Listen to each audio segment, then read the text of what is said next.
Okay, folks, it is day 3. So that means it's time for movie 3. Película de los tres or something. That's my lame attempt at Spanish, by the way. I'm leaving the ums in there still, yeah. You hate me? You want to hate me, don't you? Everybody does. But they look at this face and they just fall in love. Anyway, time for movie 3. And that movie is Stir of Echoes. Ooh, what the fuck is this doing here, right?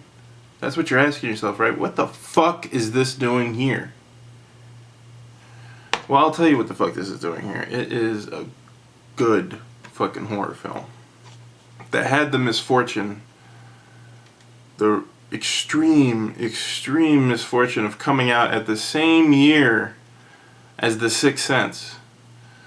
Now, we all know that The Sixth Sense was a blockbuster film by M. Night Shyamalan Ding Dong. This one, not so much. Written and directed by David Coeb, based on a Richard Matheson novel. You can't go wrong with Richard Matheson. I'm telling you that right now. Unless you have a really shitty director, which this one isn't, you can't go wrong. Plus, it has Kevin Bacon in it. And this is Kevin Bacon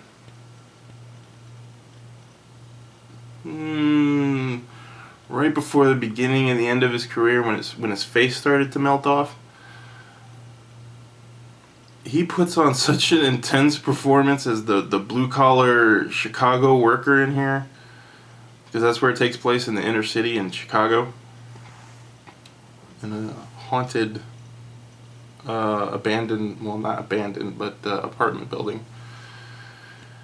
And he flips his shit near the end to the point where, and I'm going to spoil this a bit, he actually starts digging up his backyard with his son, who is psychic, by the way, and he's trying to figure out, you know, what the fuck is going on in his home, because his home is haunted.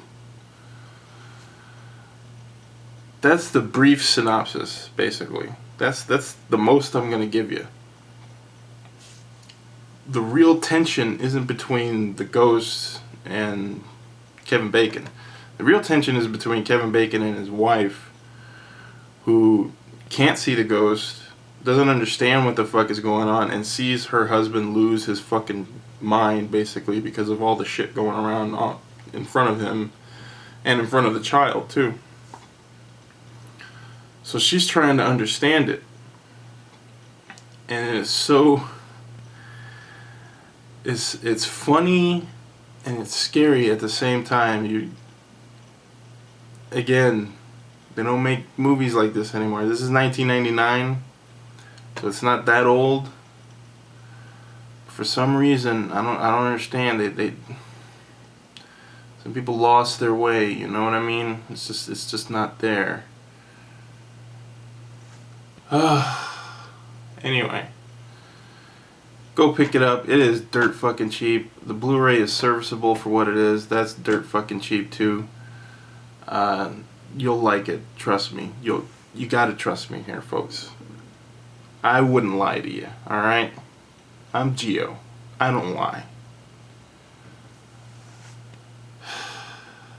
All right. Maybe I lie a little bit, but well, I wouldn't call it lying. It's more like exaggeration. But it's exaggeration for entertainment purposes. This is not for entertainment purposes. This is worth your $3 or whatever the fuck you can pick it up for. I mean, it's really a non-factor in terms of budget.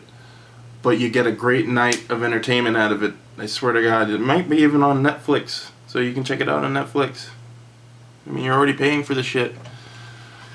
I think they tried to sequelize it.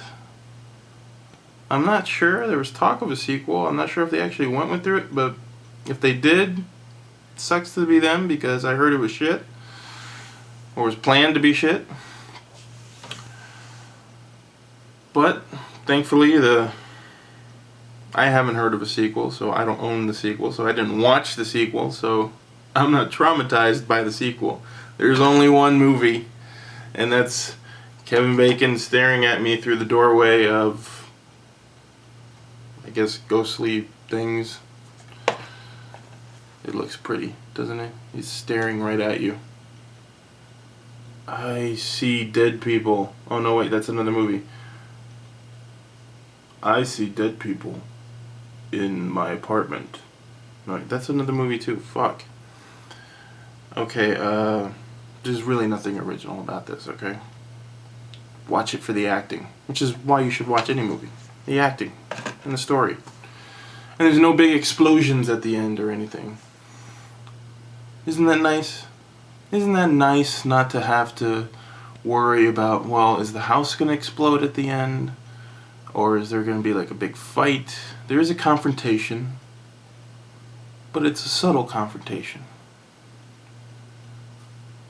And you're wondering to yourself, wow, I just sat through 2 hours of a suspenseful, tension-filled, sometimes humorous, decent film. Not just a horror film, but a film. And then when you put the horror on top of it, it makes it so like, wow, we can do some good shit with horror. We can make scary movies entertaining to everybody, not just to horror fans, you know, a little cult of horror fans, but to everybody, a general audience. Unfortunately, it didn't succeed so well, like I said, because it came up against The Sixth Sense, and everyone said, well, they're just trying to rip off The Sixth Sense.